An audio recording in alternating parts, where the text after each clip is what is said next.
The pickaxe froze mid-swing in Ezra Whitehawk's calloused hands, his Cherokee features etched with disbelief as he stared at the eviction notice nailed to his cabin door. The paper wasn't yellow with age. It was fresh, demanding $347 by sunset, or his 3 motherless children would be sleeping under Arizona stars. Little Dove's toy rabbit tumbled from the porch as she stumbled backward, her 5-year-old voice cracking, "Papa, what's that scary paper say?" Baby Thunder wailed from inside while 8-year-old Joey's face drained white, understanding more than his father wished. The same hands that had once cradled his dying wife Sarah now trembled against splintered wood, remembering her final whispered words. "Promise me you'll keep them safe." 18 months of backbreaking mine work, and still the debt had grown like poison ivy. "Get inside, children. Now!" His voice carried the weight of a man drowning. How could he tell them they might lose the only home they'd ever known? And why did Colonel Sterling want their worthless plot of desert so desperately? Leave a like and share your thoughts in the comments along with the city you're watching from now. Let's continue with the story. Copper Valley stretched across the Arizona territory like a scar on God's earth, its red dust coating everything from the weathered miners' shacks to the grand mansion where Colonel Harrison Sterling counted his profits. The year was 1883, and the desert town of 847 souls lived and died by the rhythm of pickaxes striking copper veins deep beneath the unforgiving ground. Ezra Whitehawk's cabin sat on the outskirts like a defiant prayer, its adobe walls baked golden by decades of desert sun. Inside, the scent of Sarah's lavender soap still lingered in the corners, though she'd been buried 18 months now in the little cemetery overlooking the mine. Her Cherokee grandmother's quilt covered the marriage bed where Ezra now slept alone, haunted by dreams of her final fevered whispers about the truth they don't want told. At 35, Ezra carried himself like a man bearing invisible chains. His black hair, streaked premature silver from grief and worry, fell past shoulders broadened by years swinging a pickaxe. The mining accident 3 years prior had left him with a slight limp and hands that never quite stopped trembling when he thought his children weren't watching. "A man's worth ain't measured by his wallet," he'd tell himself in Sarah's voice, "but by how he protects his young'uns." Joey, 8 years old with his father's serious dark eyes, had become the family's little guardian.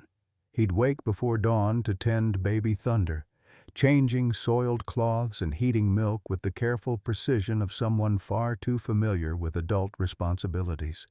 His Cherokee features mirrored his father's, but where Ezra showed weariness, Joey burned with fierce determination to hold his fractured family together.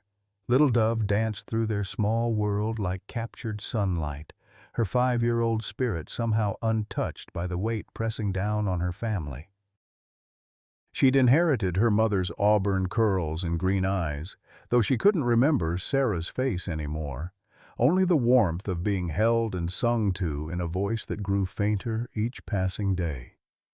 "When's Mama coming home from her long sleep?" she'd ask, braiding dandelions into crowns, while Joey's jaw tightened and Papa's eyes grew distant. Baby Thunder, barely 2, remained the family's most fragile blessing. Born premature during Sarah's final illness, he'd never quite caught up to other children his age. His coughing fits echoed through the cabin at night, each wheeze a reminder of the medicine they couldn't afford, and the doctor bills mounting like storm clouds on Sterling's ledger. The Whitehawk family owed $347 to Sterling's company store, a fortune that might as well have been $3,470 for all the hope Ezra had of paying it. Every sack of flour, every bottle of medicine, every small comfort for his children had been purchased on credit that compounded like desert heat.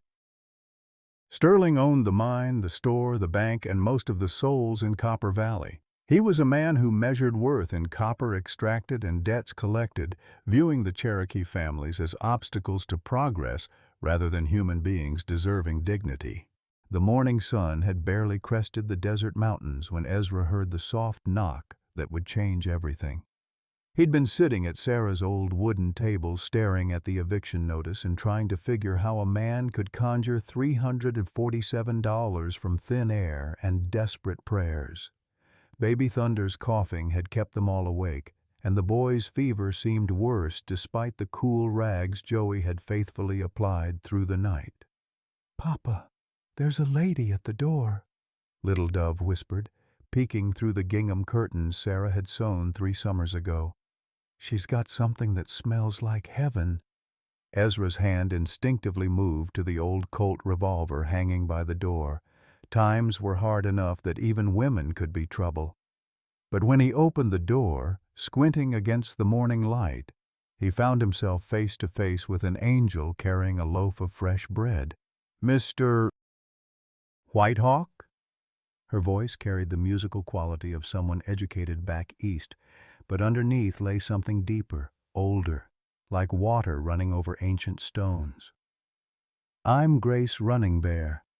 I heard in town that you might need some help with your little ones." She was perhaps 28, with auburn hair escaping from beneath a simple bonnet, and green eyes that seemed to see straight through to a man's soul. Her dress was plain brown calico, travel-worn but clean, and she carried herself with the quiet confidence of someone who'd learned to depend on her own strength. The bread in her hands was wrapped in a cloth that smelled of sage and something else, something that made Baby Thunder stop coughing for the first time in days. "Ma'am, I appreciate the kindness, but we ain't charity cases," Ezra said, though his pride warred with the gnawing hunger in his children's bellies. They'd been living on thin soup and hope for 3 days now. Grace's smile was gentle but persistent. "Oh, this isn't charity, Mr. Whitehawk. I'm the new traveling teacher, and I was hoping you might have room to board me for a few days while I arrange things with the school board. I'd be happy to help with the children in exchange for a place to sleep." Something in her eyes made him step aside. Little Dove had already slipped past him to stare up at Grace with the hungry look of a child who'd been too long without a mother's touch. Joey hung back, protective and suspicious, but even he couldn't hide his interest in the bread that smelled like everything good in the world. "I suppose we could spare a corner," Ezra heard himself saying. "Though I should warn you, ma'am, this ain't exactly a proper household for a lady teacher." Grace stepped into their small cabin and seemed to fill it with light. She moved with practiced efficiency, setting the bread on the table and immediately kneeling beside Baby Thunder's makeshift crib.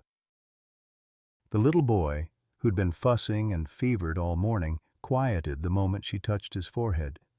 "He's burning up," she murmured, and from her traveling bag she produced a small glass vial. "This should help. It's willow bark tea with a few other herbs. My grandmother taught me the recipe." As she worked, breaking pieces of the bread and spreading them with honey from another jar in her bag, she hummed a tune that seemed to settle something restless in the cabin's corners. Joey watched her every movement with the wariness of a boy who'd learned that adults often disappointed you, but Little Dove had already crawled into Grace's lap, drawn like a moth to flame. "Are you an angel?" Little Dove asked, her small fingers tracing the embroidered flowers on Grace's collar. "Granny May says angels come when people need them most." Grace's laugh was music. "Just a teacher, sweetheart." "Though I suppose teachers and angels have a few things in common. We both try to help people learn important things." The bread, when they finally tasted it, was unlike anything Ezra had ever eaten. It was dense and nourishing, with a complex flavor that seemed to warm you from the inside out. There were herbs baked into it, sage and something else he couldn't identify, that made him think of his grandmother's stories about the old ways, the medicine foods that could heal both body and spirit. "This is incredible," he said, watching Baby Thunder actually keep down the small pieces Grace had soaked in warm milk. "What's in it?" "Old family recipe," Grace said. but her eyes flickered away when she said it. "My mother used to make it for sick children. She always said bread was the staff of life, but the right bread could be the miracle of life."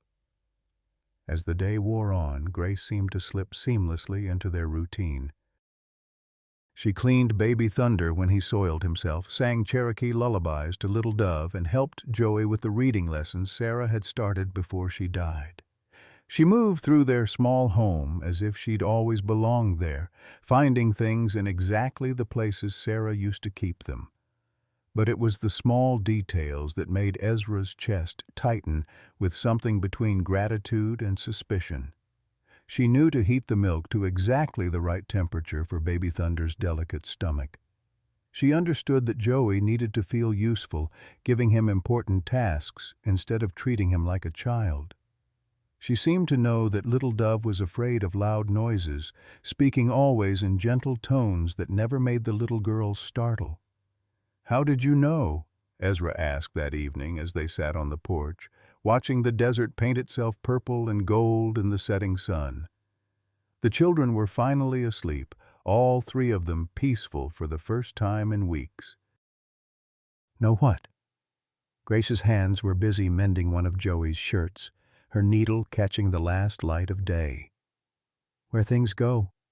How to handle them. It's like you've been here before." Grace was quiet for so long he thought she might not answer. When she finally spoke, her voice was barely above a whisper. "Maybe some places just feel like home, even when you've never seen them before." In the distance, a coyote howled, and Grace's hands stilled on her mending. For just a moment, in the gathering darkness, Ezra could have sworn he saw fear flicker across her features. But then she smiled, and he decided it must have been a trick of the shadows. "Tell me about your wife," she said softly. "Sarah." The children mention her so often. And so, under the vast Arizona sky, Ezra found himself telling a stranger things he'd never spoken aloud, about Sarah's laugh, about the way she'd sung while cooking, about the mysterious illness that had taken her so quickly the doctors couldn't explain it. He didn't mention his suspicions about Colonel Sterling or the strange circumstances surrounding Sarah's death. Some truths were too dangerous to speak even to angels who came bearing bread. 3 days after Grace Running Bear walked into their lives with her miracle bread, the careful peace of the Whitehawk household was shattered by hoofbeats and harsh voices. Ezra was splitting firewood behind the cabin when he heard Colonel Sterling's distinctive baritone cutting through the morning air like a blade through silk. "Well, well, Whitehawk, I see you've taken in a boarder."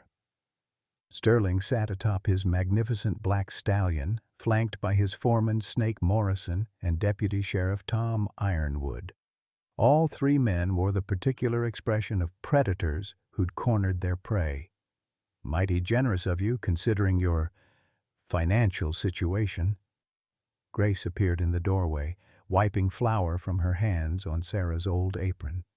The moment Sterling's pale blue eyes fixed on her, something electric and dangerous crackled in the desert air.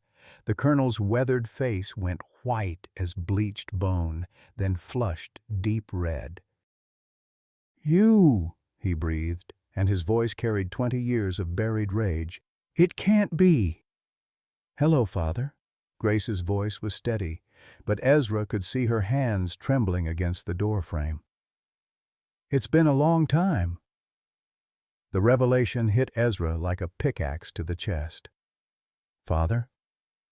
This woman who'd been caring for his children, who'd brought healing and hope back into their lives, was Colonel Sterling's daughter, the same Sterling who owned their debt, who'd been systematically destroying Cherokee families throughout the valley.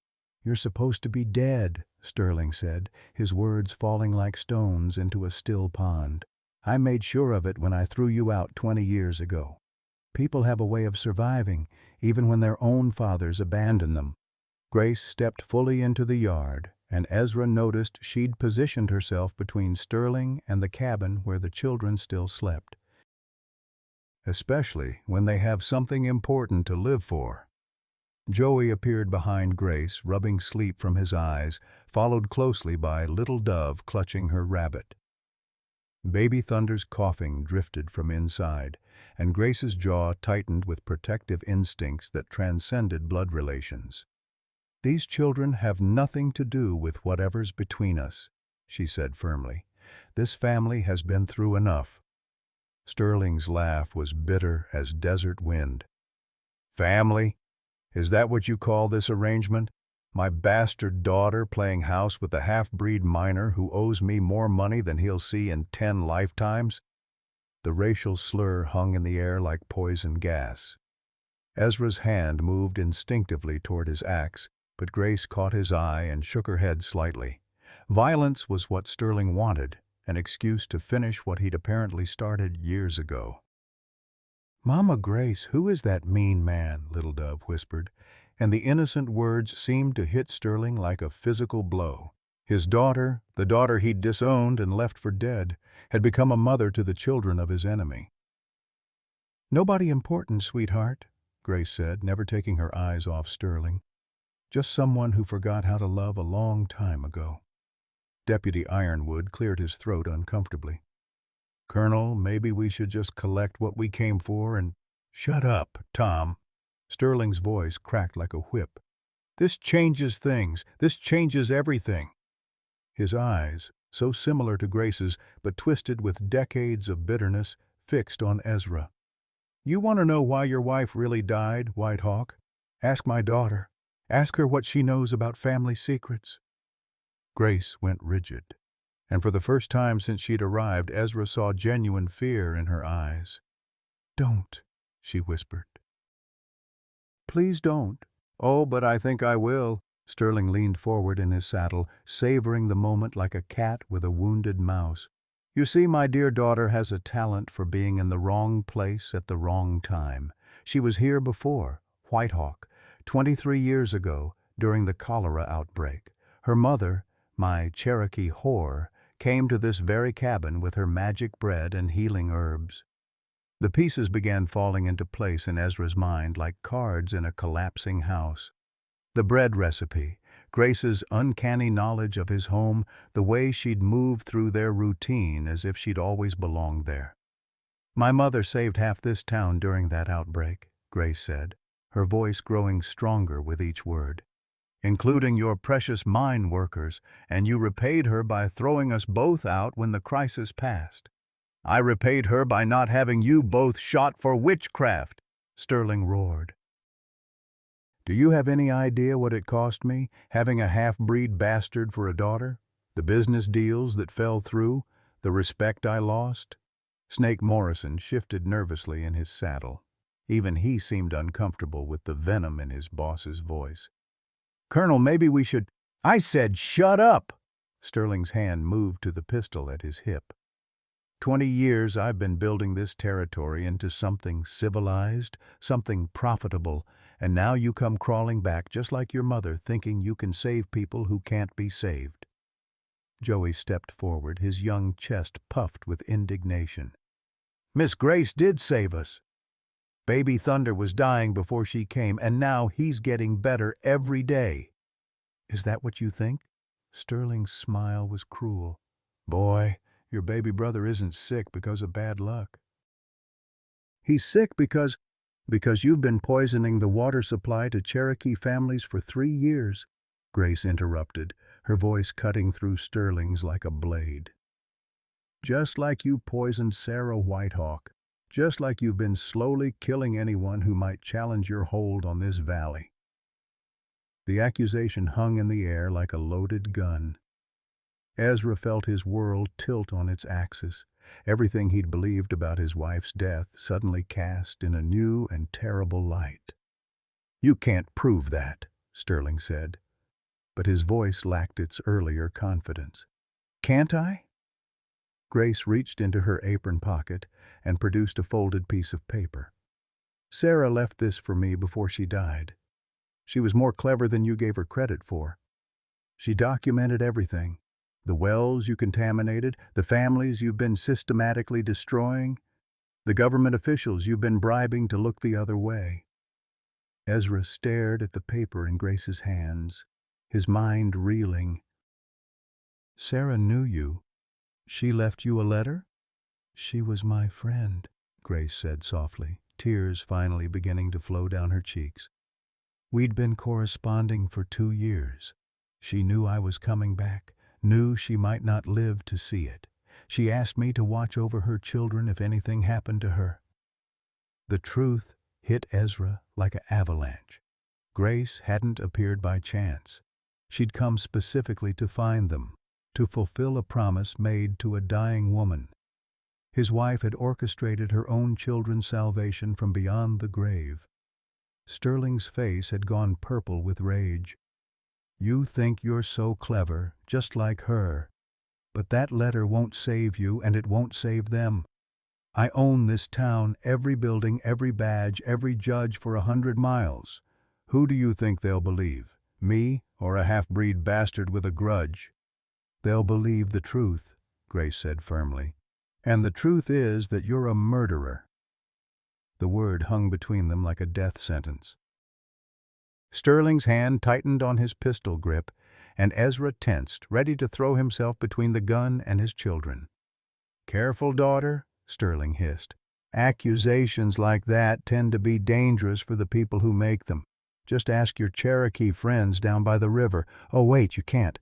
They're all dead." Grace's face went white, but her voice remained steady. "The cholera outbreak, 23 years ago.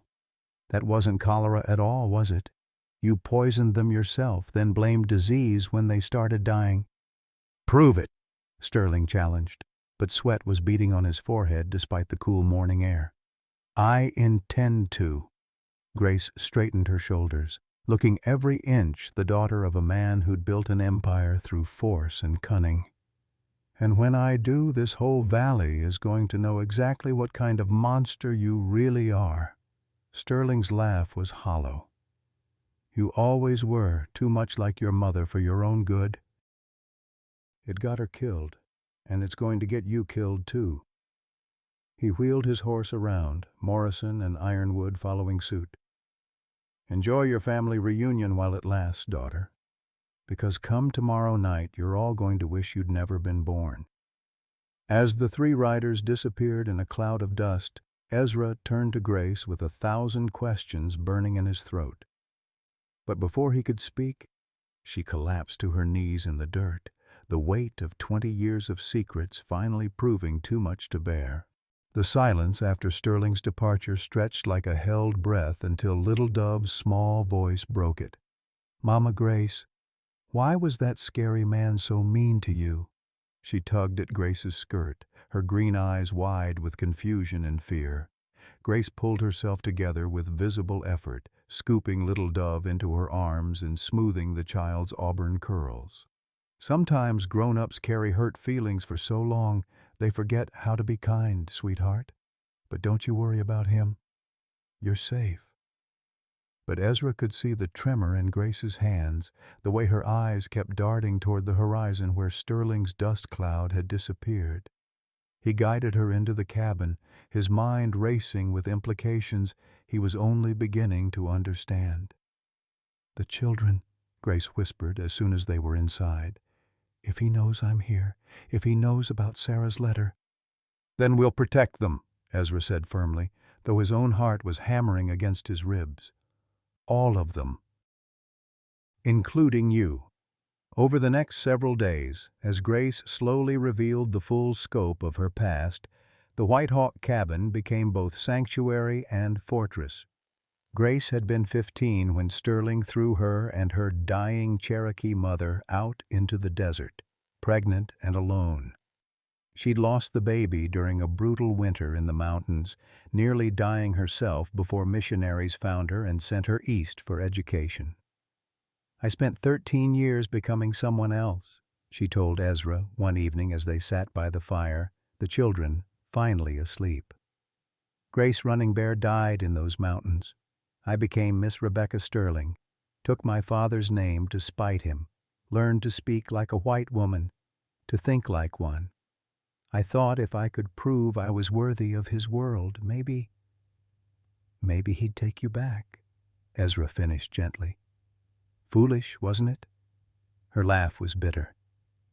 But when Sarah's first letter found me 2 years ago, everything changed. She told me about the sickness spreading through Cherokee families, about the wells that had started tasting wrong, about children dying of fevers that came and went like clockwork. She was keeping records, you see. Your wife was far cleverer than anyone gave her credit for. The next morning brought visitors, but not the kind they feared. Granny May Crow Feather arrived first, her ancient hands carrying a basket of sage and her eyes bright with purpose. Behind her came Dr. Benjamin Eaglewing, his medical bag worn but well-maintained, and Pastor Samuel Blackhorse, whose weathered face bore the gravity of a man carrying difficult truths. "Child," Granny May said to Grace, her voice cracked with age but strong with conviction, "I knew your mother.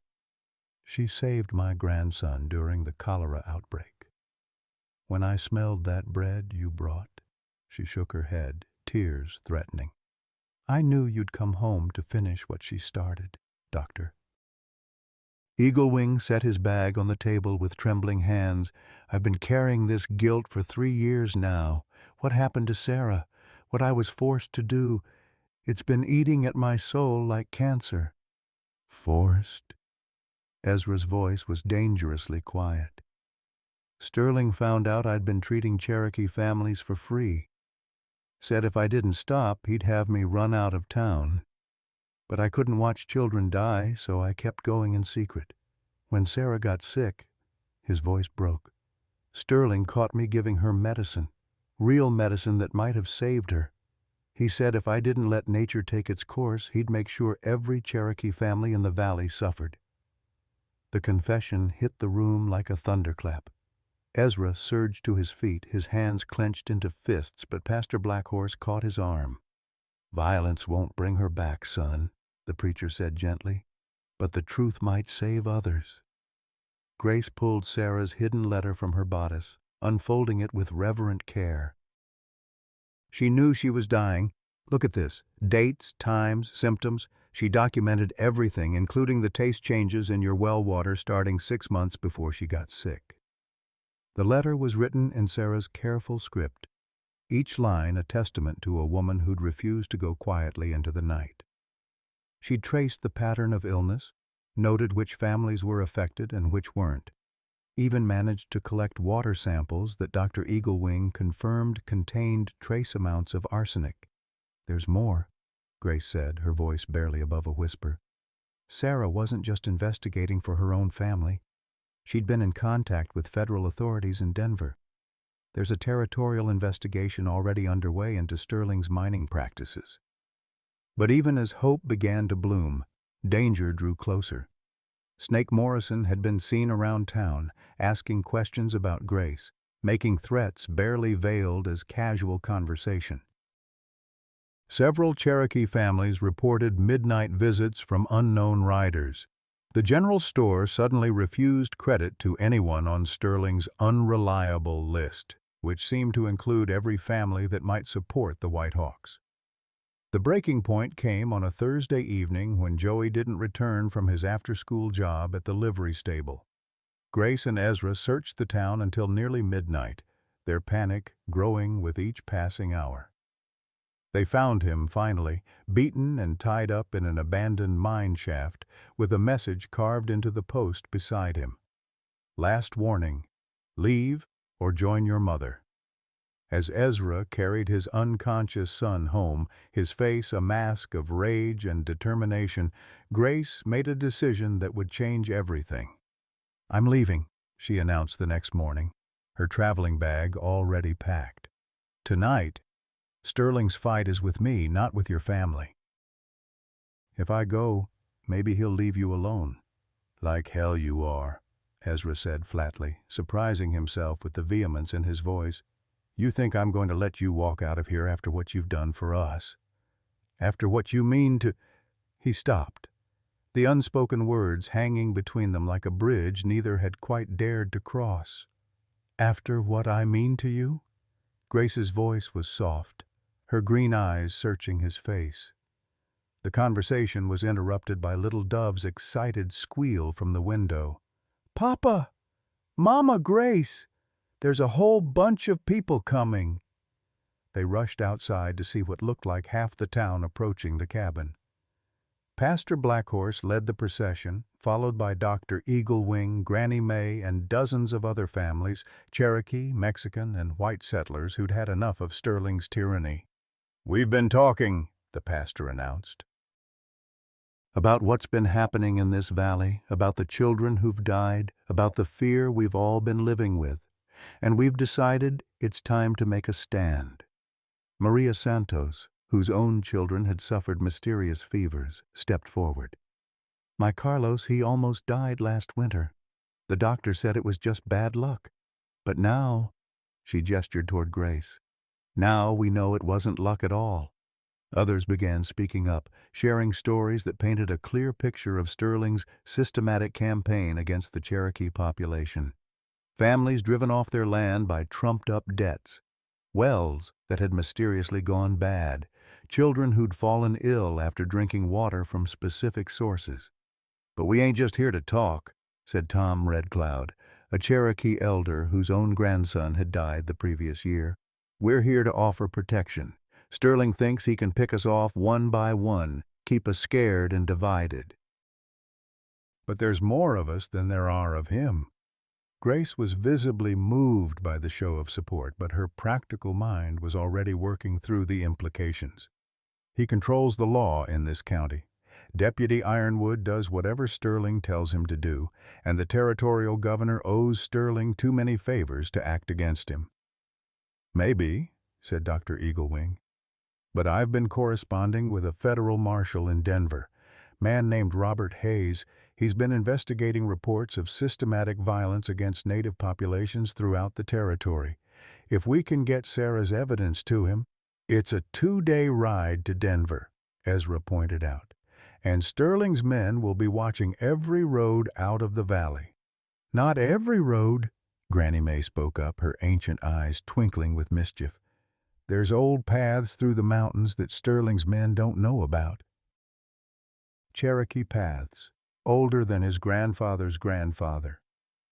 As the group began planning, Grace found herself at the center of something she'd never experienced before, a community that wanted to fight for her rather than against her.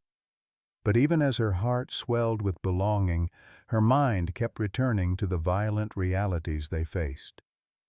That evening, after the last of their supporters had gone home, Grace sat on the porch with Ezra, watching the desert stars wheel overhead. The children were finally asleep, Joey's bruises hidden beneath clean bandages and his spirit unbroken despite his ordeal. "I never expected this," she said softly. "Coming back here, I thought I'd fulfill my promise to Sarah and leave. I never thought—" "Never thought you'd find a home." Ezra's voice was gentle. "Never thought I'd find a family." She turned to face him, her eyes bright with unshed tears. "These children, they've claimed pieces of my heart I didn't know existed." "And you—" She hesitated, then pressed on with Cherokee directness. "I love you, Ezra Whitehawk. I love you and I love them, and that terrifies me more than my father ever could." Ezra reached for her hand, his calloused fingers intertwining with hers. "Sarah used to say that love wasn't about finding someone perfect. It was about finding someone whose broken pieces fit with yours. I thought that part of my life was over when she died. But then you walked in with that bread and—" "And what?" "And I realized my heart was just waiting for the right person to help it heal." He lifted her hand to his lips, pressing a gentle kiss to her knuckles. "I love you too, Grace Running Bear. Sterling can threaten us. The whole world can disapprove, but that doesn't change what's true." Their moment was shattered by the sound of breaking glass from inside the cabin. They rushed in to find Baby Thunder's windows smashed, a rock lying amid the shards with a note tied around it. "Tomorrow night. Come alone to the old mine or watch your borrowed family burn." As Grace read the message aloud, her voice steady despite the fear in her eyes, Ezra felt something cold and implacable settle in his chest. Sterling wanted a confrontation. He'd get one. But it wouldn't be on the Colonel's terms, and Grace wouldn't be facing her father alone. Outside, coyotes howled in the distance, their voices rising and falling like a warning carried on the desert wind.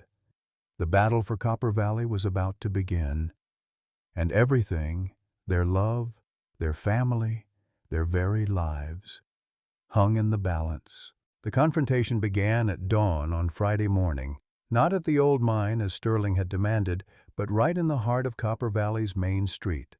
Grace had spent the sleepless night making a decision that would either save her new family or destroy them all.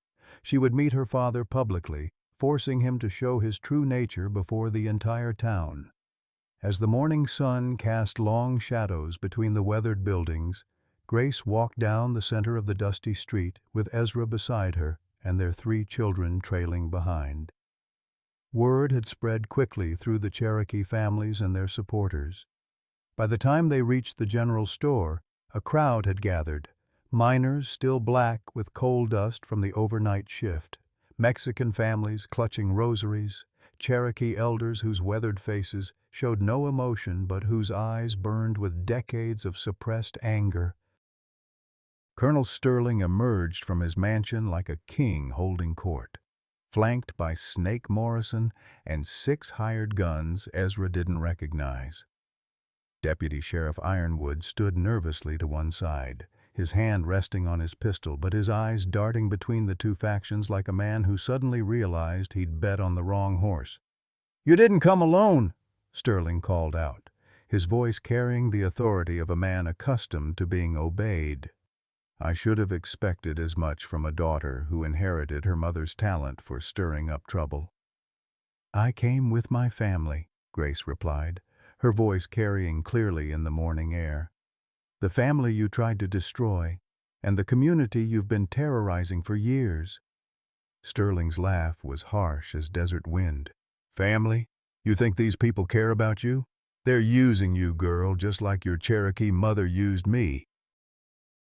When the shooting starts, they'll scatter like tumbleweeds." But even as he spoke, more people emerged from buildings and side streets. Dr. Eaglewing appeared with his medical bag, ready to tend wounded. Pastor Blackhorse carried his Bible but also wore a gun belt, a man of God prepared for earthly violence. Granny May stood with other Cherokee elders, their presence lending spiritual weight to the gathering. "You're outnumbered, Colonel," Ezra said quietly. "Maybe it's time to end this peacefully." "Outnumbered?" Sterling's pale eyes swept the crowd with contempt. "By shopkeepers and dirt farmers? By half-breeds and has-beens?" His voice rose to carry to every ear. "I built this town. I brought civilization to this God-forsaken desert. These mines feed your families, put roofs over your heads, clothes on your backs, and you'd side with a bastard half-breed against the man who gave you everything?" The ugly words hung in the air like poisoned gas. Little Dove pressed closer to Grace's legs, not understanding the meaning but sensing the hatred. Joey's young face flushed with anger at the slurs directed at his adopted mother. "You didn't give us anything," Maria Santos called out from the crowd. "You sold it to us at prices that kept us in debt forever. You poisoned our children and called it progress." "Where's your proof?" Sterling demanded. "Show me one shred of evidence that I've done anything but try to build prosperity in this valley." Grace stepped forward, pulling Sarah's letter from her bodice along with a small glass vial. "Here's your proof. Water samples from the Cherokee wells taken before my friend Sarah Whitehawk died. Dr. Eaglewing tested them yesterday. They're full of arsenic. And here's Sarah's documentation of every illness, every death, every family that suffered after their wells went bad." She handed the evidence to Pastor Blackhorse, who examined it briefly before nodding to the crowd. It's all here, brothers and sisters. Names, dates, symptoms, a pattern of deliberate poisoning that goes back 3 years. Sterling's composure cracked for the first time. That proves nothing. Wells go bad all the time in desert country. Any sickness could be explained by the fact that every affected well is upstream from your mine operations? Dr. Eaglewing interrupted, stepping forward with his own papers. By the fact that the arsenic concentrations match exactly the waste products from copper extraction? By the fact that only Cherokee families were affected, never white families, even when they lived side by side? The crowd murmured angrily, and Sterling's hired guns shifted nervously. What had seemed like a simple intimidation job was rapidly becoming something much more dangerous. "Even if that were true," Sterling said, his voice taking on a desperate edge, "what are you going to do about it? I own the law in this county. I own the territorial judges. You can wave your papers and make your accusations, but at the end of the day, I'm still the one with the power." "Not anymore." The voice came from the edge of the crowd, and heads turned to see a tall man in a federal marshal's badge riding into town. "Marshal Robert Hayes, Denver office. I've been investigating reports of systematic violence against native populations in this territory." Sterling's face went white. "This is a local matter, Marshal. You have no jurisdiction. I have jurisdiction over federal crimes, Colonel. And poisoning water supplies used by tribal families falls under federal protection laws." Hayes dismounted, his hand resting casually on his gun. "I've been corresponding with Dr. Eaglewing for 2 weeks now, and I have warrants for your arrest and that of your associates." The confrontation might have ended there, with Sterling and his men surrendering to federal authority. But Snake Morrison, perhaps sensing that his boss's fall would mean his own ruin, chose violence instead. His gun cleared leather with practiced speed, aimed not at the marshal, but at Grace. "Nobody moves or the half-breed bitch dies."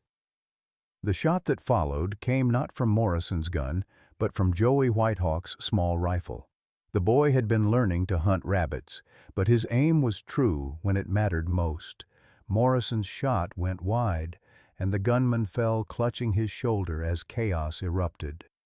Sterling's hired guns opened fire on the crowd, but they found themselves facing not helpless shopkeepers but men and women who'd grown up in a land where survival often depended on being able to shoot straight. The battle was brief but vicious, with bullets flying between buildings and innocent people diving for cover. Grace shielded Little Dove and Baby Thunder with her own body, while Ezra returned fire with his old Colt, Doctor. Eaglewing crawled between the combatants, trying to tend the wounded from both sides. Pastor Blackhorse's voice rose above the gunfire, calling for peace, even as he sent precise shots toward Sterling's men. When the smoke cleared 5 minutes later, 3 of Sterling's hired guns were dead, 2 more wounded, and Snake Morrison was bleeding out in the dust. But the victory came at a cost. Maria Santos had taken a bullet in the arm. Young Tom Red Cloud was down with a leg wound, and Granny May had been grazed by a ricocheting bullet. Sterling himself stood in the middle of the carnage, his fancy clothes torn and bloody, his pistol empty, his empire crumbling around him. Marshal Hayes had him in custody, but the colonel's eyes remained fixed on Grace with a hatred that seemed to transcend mortal concerns. "You think you've won?" he snarled as the marshal bound his hands. "You think this changes anything? I'll be out in 6 months, and when I am, I'll finish what I started.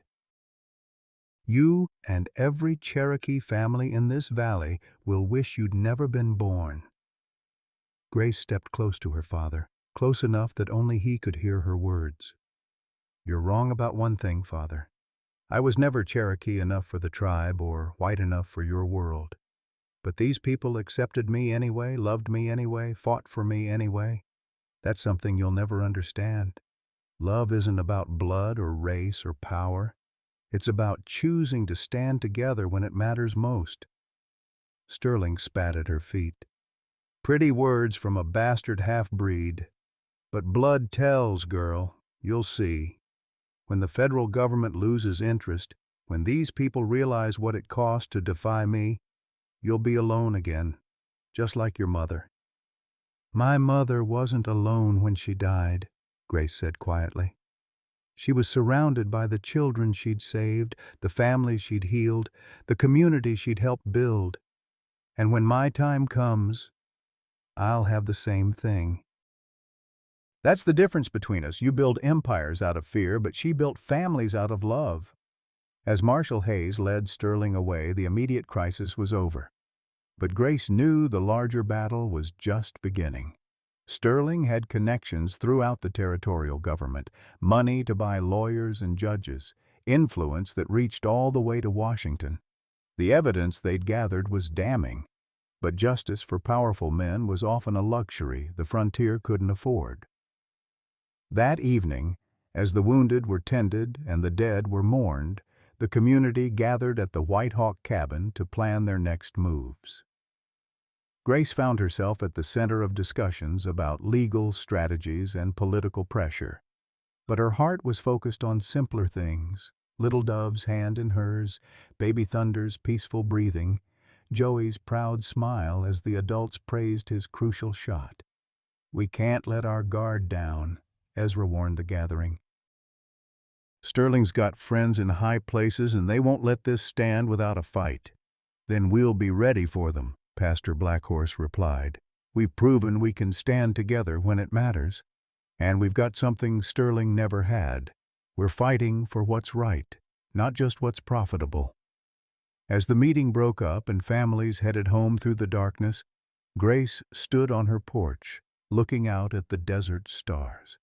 The immediate danger had passed, but she could feel larger storms gathering on the horizon. Sterling's arrest was just the beginning of a longer struggle for justice in Copper Valley. Ezra joined her in the silence, his arm slipping around her waist. "Regrets?" he asked softly. Grace leaned into his strength, thinking of all the choices that had brought her to this moment. Leaving her father's house as a pregnant teenager, surviving in the mountains, rebuilding herself in the East, returning to fulfill a promise to a friend she'd never met. Each decision had seemed impossible at the time, but they'd led her here, to this man, these children, this community worth fighting for. "No regrets," she said finally. "Whatever comes next, we'll face it together." The victory celebration lasted exactly 3 days before Sterling's revenge began to unfold with the precision of a carefully planned military campaign. Grace should have known her father better. 30 years of building an empire doesn't end with a single arrest, and powerful men rarely go down without taking others with them. The first blow came on Tuesday morning when federal charges against Sterling were mysteriously dropped due to insufficient evidence. Marshal Hayes rode out to the Whitehawk cabin personally to deliver the news, his weathered face grim with frustration and barely controlled anger. "The territorial governor got involved," Hayes explained, his badge catching the morning light as he shifted uncomfortably in his saddle. "Said the evidence was circumstantial, that water contamination could have natural causes. Sterling's lawyers worked all weekend, and they found a judge in Denver willing to listen to their arguments." Grace felt the world tilt beneath her feet. But the arsenic levels, the documentation, Sarah's letter, inadmissible," Hayes said bitterly. "Sarah's dead, so she can't testify to what she witnessed.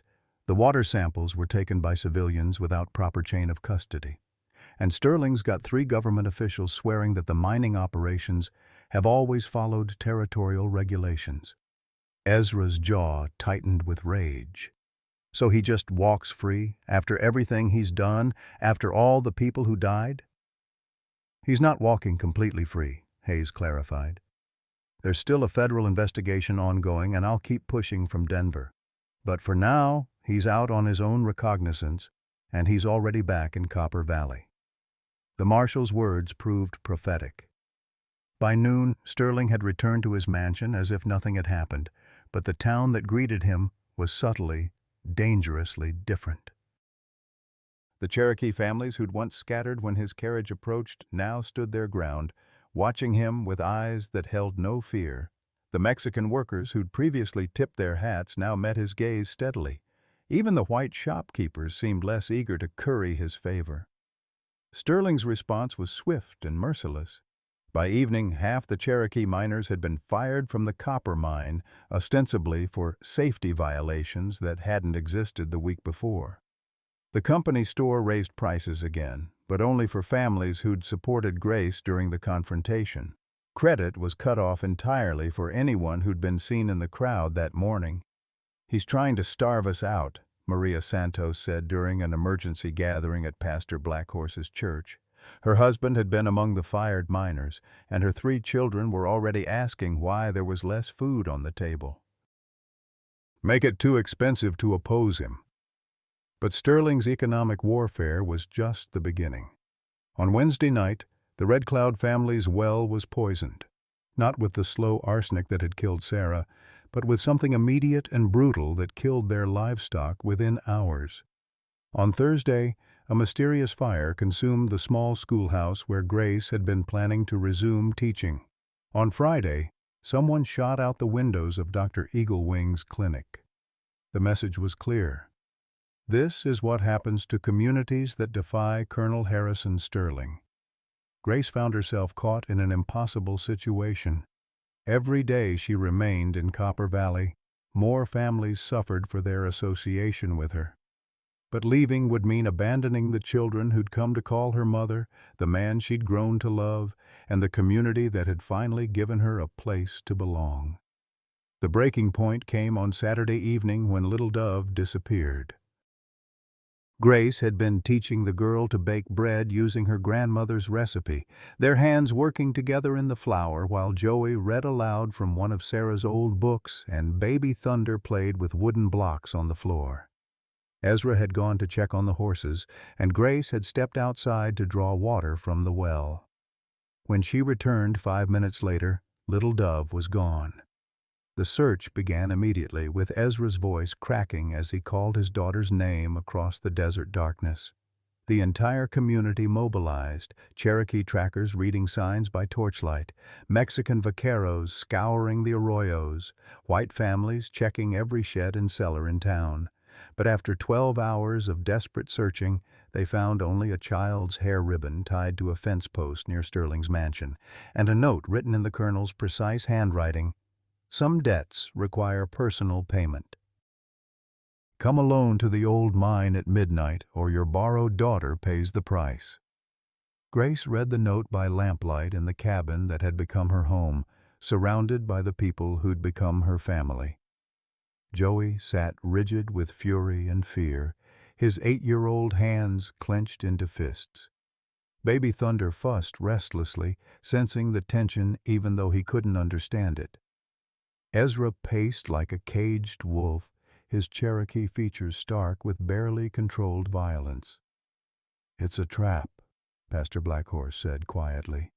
"Sterling doesn't intend to trade the girl for you. He means to kill you both." "I know," Grace replied, her voice steady despite the terror clawing at her chest. "But I can't let him hurt her because of me. She's innocent in all this." "So are you," Ezra said fiercely, kneeling beside her chair and taking her hands in his. "You were 15 when he threw you out. You were an innocent girl trying to survive, and you became a woman trying to help others survive. Nothing that's happened is your fault." Grace looked into his dark eyes, memorizing the love she saw there. "Maybe not, but I'm the only one who can end it. Sterling's fight was always with me, not with this community. If I give him what he wants—" "You'll be giving him nothing," interrupted Granny May, who'd been sitting silently in the corner. "That man's soul is twisted with hate. Even if you sacrifice yourself, he'll keep hurting people. Men like him don't stop until they're stopped." The old woman struggled to her feet, her ancient bones protesting, and approached Grace with something glinting in her weathered hands. "Your mother gave me this before she died. Said to keep it safe for her daughter, if her daughter ever came home." It was a small knife, no longer than Grace's palm, but its blade gleamed with the particular sharpness of steel that had been cherished and maintained for generations. The handle was carved Cherokee style, with symbols that spoke of protection and strength. "She said you'd know when it was time to use it," Granny May continued. "Said the spirits would guide your hand when the moment came." Grace accepted the knife with trembling fingers, feeling the weight of her mother's love and her people's hopes. But even as she tucked it into her dress, she knew that steel alone wouldn't be enough to face her father. Sterling had spent 30 years building his power, and he'd shown he was willing to destroy innocent children to maintain it. "There has to be another way," Ezra insisted. "We could get word to Marshal Hayes, or—" "There's no time," Grace interrupted. "It's already past 11, and the old mine is a 20-minute walk. If I'm late, if he thinks I'm not coming alone—" She couldn't finish the sentence, couldn't voice what Sterling might do to Little Dove. As Grace prepared to leave, wrapping herself in Sarah's old shawl and checking that her mother's knife was hidden but accessible, each person in the room approached her with words of blessing or encouragement. Dr. Eaglewing pressed a small vial of laudanum into her hand, "in case you need to help the child sleep during an escape." Pastor Blackhorse offered a prayer in both English and Cherokee, calling on all the gods to protect their daughter. But it was Joey who nearly broke her resolve. The 8-year-old boy who'd become the son of her heart wrapped his arms around her waist and looked up with tears streaming down his face. "Don't let the bad man hurt you, Mama Grace," he whispered. "We need you. I need you. Please don't leave us like real Mama did." Grace knelt to his level, cupping his face in her hands and trying to memorize every feature. "Listen to me, my brave boy. No matter what happens tonight, you're going to take care of baby Thunder, aren't you? And you're going to help your papa, and you're going to remember that you are loved. Do you understand?" Joey nodded solemnly, and Grace pressed a kiss to his forehead before standing to face Ezra. Her love for this man filled every corner of her heart, but she couldn't find words adequate to express what he'd meant to her, how he'd helped her discover that home wasn't a place, but a feeling. "If I don't come back," she began. "You will," he said fiercely, pulling her against his chest. "You'll come back because you're stronger than he is, because you're fighting for love instead of hate, and because this family isn't complete without you." Grace let herself hold on to that hope as she stepped into the desert night, walking toward a confrontation that would determine not just her fate, but the future of everyone she'd come to love. Above her, the same stars that had witnessed her mother's struggles now looked down on her daughter's greatest test. Behind her, the lights of Copper Valley flickered like prayers in the darkness. Ahead lay the old mine where her father waited, ready to end the story that had begun 28 years earlier with a Cherokee woman's desperate love and a white man's cold rejection. Grace Running Bear walked steadily toward her destiny, carrying her mother's knife, her friend's promise, and her adopted family's love-like armor against the night. The old mine sat like a wound in the desert hillside, its entrance yawning black against the star-scattered sky. Grace approached slowly, her mother's knife hidden beneath Sarah's shawl, every sense alert for signs of ambush. The silence was absolute except for the whisper of wind through the abandoned equipment and her own carefully controlled breathing. Right on time, Sterling's voice drifted from the darkness inside the mine shaft. "I always admired punctuality, even in my enemies."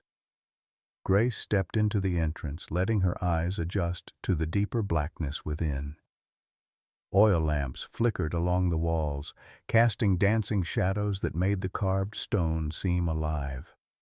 Sterling stood perhaps 30 feet back, his silver hair gleaming in the lamplight, his familiar pale eyes reflecting the flames like a predator's. Little Dove was there too, bound and gagged but alive, her green eyes wide with terror above the dirty cloth tied across her mouth. She was secured to one of the old mine supports, positioned where any rescue attempt would put her in immediate danger. "Let her go," Grace said, her voice echoing strangely in the confined space. "Your quarrel is with me." "Is it?" Sterling moved closer, and Grace could see he was holding a pistol loosely at his side. "You know, I've been thinking about that. 28 years ago. I had a choice. I could have kept you and your mother, found some way to make it work. But I chose my reputation instead, my standing in the community. And now you regret it?" Grace couldn't keep the bitter laugh from her voice. "After everything you've done, all the people you've killed? Regret?" Sterling's smile was cold as winter moonlight. "No, daughter. I regret nothing. But I've realized something important. The problem was never your Cherokee blood. The problem was that you're mine. You have my intelligence, my determination, my absolute refusal to accept defeat. In someone else's child, I might have admired those qualities." Grace edged closer, calculating distances and angles. The knife felt warm against her thigh, but she needed to get closer to use it effectively. "So what is this? Some kind of twisted reconciliation?" "This is an ending," Sterling replied. "One way or another, tonight finishes what began the day I threw you out. Either you die here, and I finally rid myself of the reminder of my one moment of weakness, or what?" Sterling's eyes glittered with something that might have been madness. "Or you prove you're truly my daughter. You help me finish cleaning up this valley, starting with that half-breed miner you've been playing house with. Show me you understand that power matters more than sentiment, and maybe we can find a way forward together." The proposition hit Grace like a physical blow. "You want me to help you kill Ezra?" "I want you to choose," Sterling said, his voice taking on the reasonable tone of a businessman discussing a contract. "The Cherokee families in this valley are a problem that needs solving. They're sitting on mineral rights worth more than you can imagine. Your miner friend is a symbol of resistance that encourages others to defy proper authority. Help me remove these obstacles, and you can have everything: wealth, power, respect. Keep playing at being a school teacher and a mother, and you'll die here beside the child." Grace looked at little Dove, whose tears were soaking the gag across her mouth, and felt something crystallize in her chest. All her life she'd been caught between two worlds, too Cherokee for white society, too white for full acceptance among her mother's people. But in this moment, staring at her father's cold proposition, she finally understood who she was. "You know what the difference is between us?" she said, moving another step closer. "You think love makes people weak, but you're wrong. Love makes people stronger than they ever imagined they could be." Sterling's expression hardened. Pretty words. But when it comes to survival, sentiment is a luxury you can't afford. Is that what you told yourself when you poisoned my mother's wells? When you killed Ezra Whitehawk? When you decided to murder a 5-year-old girl to get revenge on me? Grace's voice rose with each accusation. "You talk about strength, but all I see is a coward who spent 30 years running from the consequences of his choices." The insult struck home. Sterling's face flushed red, and his grip tightened on the pistol. "Careful, daughter. You're in no position to make accusations." "Aren't I?" Grace pulled her mother's knife from beneath the shawl, letting the blade catch the lamplight. "This belonged to my mother. She carried it when she came to this valley to heal people during the cholera outbreak. She could have used it to defend herself when you threatened her, but she chose mercy instead. She believed in the goodness of people, even people like you." Sterling laughed harshly. "And where did that mercy get her? Dead in the desert, abandoned by the man she loved." "It got her a daughter who loved her enough to come back and finish what she started," Grace replied. "It got her a legacy of healing instead of destruction, and it's going to get her justice. Grace lunged forward with the knife, but Sterling was ready for her. His pistol swung up, and the shot echoed through the mine shaft like thunder. Grace felt the bullet tear through her shoulder, spinning her around and sending her crashing into the rough stone wall. But even as pain exploded through her body, she heard something that gave her hope. Footsteps and voices echoing from the mine entrance. Ezra's voice calling her name. Pastor Blackhorse shouting for Little Dove, the sound of running feet and cocking weapons. Sterling heard it too, his head snapping toward the entrance as his carefully laid trap began to collapse around him. "You didn't come alone," he snarled, raising the pistol again. "No," Grace gasped, struggling to stay conscious as blood soaked through Sarah's shawl. "I didn't, because that's what families do. They stand together." The rescue came in a rush of controlled violence. Ezra burst into the mine shaft first, his old Colt blazing, followed immediately by Joey wielding his rabbit rifle with deadly precision, and behind them Pastor Blackhorse and Dr. Eaglewing. Sterling managed to get off one more shot before Ezra's bullet took him in the chest, sending him crashing backward into the mine supports. As Sterling fell, his weight struck one of the rotting wooden beams that held up the ceiling. The structure groaned ominously, and loose stones began to rain down from above. The old mine, weakened by decades of neglect, was finally giving way. "The ceiling's coming down!" Dr. Eaglewing shouted, rushing to where Grace lay bleeding against the wall. "We need to get out now." Ezra was already cutting Little Dove's bonds, the girl sobbing with relief as she threw her arms around his neck.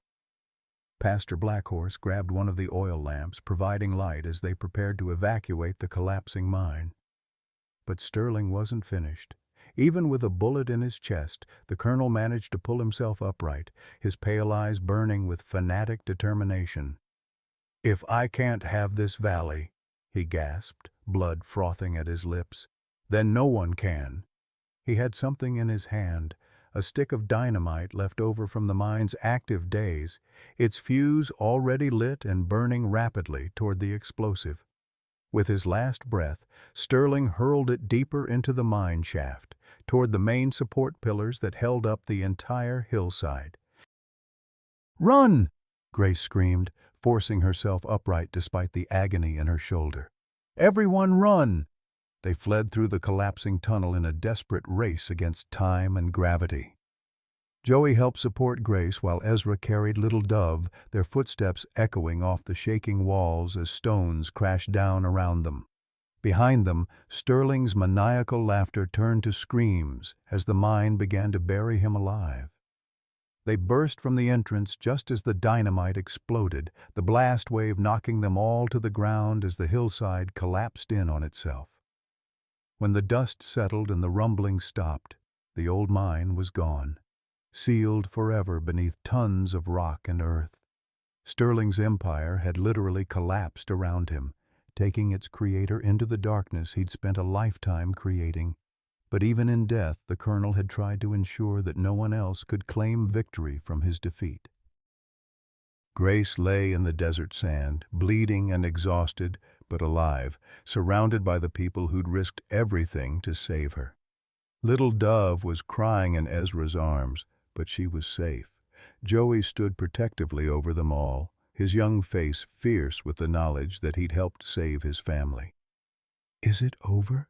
Grace whispered, looking up at the stars that had witnessed so much pain and finally, perhaps, a chance for healing. "It's over," Ezra confirmed, gathering her carefully into his arms. "He can't hurt anyone anymore." But even as Grace let herself believe in safety, she knew the real work was just beginning. Sterling was dead, but the systems he'd built, the hatred he'd fostered, the wounds he'd inflicted on the community, all of that would take time and love and patience to heal. At least now they had the chance to try. 6 months after Sterling's death, Grace Running Bear Whitehawk stood in the doorway of the new schoolhouse, watching her children play in the yard that had once been the site of her father's mansion. The territorial government had seized Sterling's assets to compensate his victims, and the community had voted unanimously to tear down the symbol of his tyranny and build something that represented hope instead. Little Dove came running up, her auburn curls bouncing as she clutched a bouquet of desert wildflowers. "Mama Grace, look what Joey and I picked for you." The word "mama" came so naturally now that Grace sometimes forgot there had ever been a time when this precious child belonged to anyone else. "They're beautiful, sweetheart," Grace said, accepting the flowers with her left hand. Her right arm still bore the scar from Sterling's bullet, and it ached in cold weather, but Dr. Eaglewing said she was healing perfectly. Some wounds, he'd observed, left marks that reminded you how strong you'd been when it mattered most. Ezra emerged from behind the schoolhouse, baby Thunder riding on his shoulders and chattering happily in the mix of English and Cherokee that had become their family's natural language. At 3 years old, Thunder was thriving under the care of 2 parents and an entire community that had claimed him as their own. "The well diggers finished this morning," Ezra announced, his dark eyes bright with satisfaction. "Clean water for the whole settlement, tested by Dr. Eaglewing himself. No more worrying about what our children are drinking." The Cherokee families had established a small community on the former Sterling land, building modest homes around the school and sharing resources in the old traditional way. Mexican and white families had joined them, creating something unprecedented in Arizona territory. A truly integrated settlement where children played together regardless of the color of their skin. "Mrs. Whitehawk?" 8-year-old Maria Santos tugged at Grace's skirt. "Are you going to teach us the bread recipe today?" Grace smiled, remembering her grandmother's hands guiding her own, teaching her that some gifts were meant to be shared. "Of course, mija. And tomorrow we'll learn about the healing herbs that grow in the desert." As evening approached and families gathered for their weekly communal dinner, Grace found herself surrounded by the miracle she'd never dared to dream, a home built not on blood or tradition, but on choice and love. Joey helped serve the meal with the quiet pride of a young man who'd learned that protecting your family sometimes meant being brave enough to fight. Little Dove and baby Thunder played with children whose parents spoke 3 different languages but shared the same hopes for their future. Pastor Blackhorse offered the blessing in Cherokee, Spanish, and English, thanking the Creator for bringing them through darkness into light. As Grace held Ezra's hand and looked around the table at faces that had become family, she finally understood what her mother had tried to teach her all those years ago. Love wasn't about finding your place in the world. Love was about creating a place where everyone belonged. Sometimes the greatest gifts come wrapped in flour and tied with love. In 1883 Arizona, when Grace Running Bear walked into Ezra Whitehawk's life with a simple loaf of bread, she brought more than sustenance. She brought the possibility of second chances. Like so many of us who've weathered life's storms, Ezra had resigned himself to just surviving, believing his best days were behind him. But Grace reminded him that families aren't just born, they're chosen, built one act of kindness at a time. Her bread didn't just feed hungry children, it nourished souls that had forgotten what hope tasted like.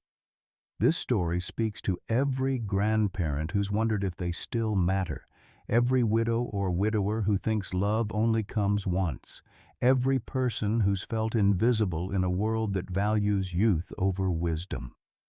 Grace proved that it's never too late to become someone's answered prayer, never too old to change a life, never too broken to build something beautiful. Her Cherokee grandmother's recipe wasn't just ingredients, it was legacy, love, and the understanding that the most profound healing happens when we stop asking, "What's in it for me?" and start asking, "How can I help?" What act of unexpected kindness changed your life forever?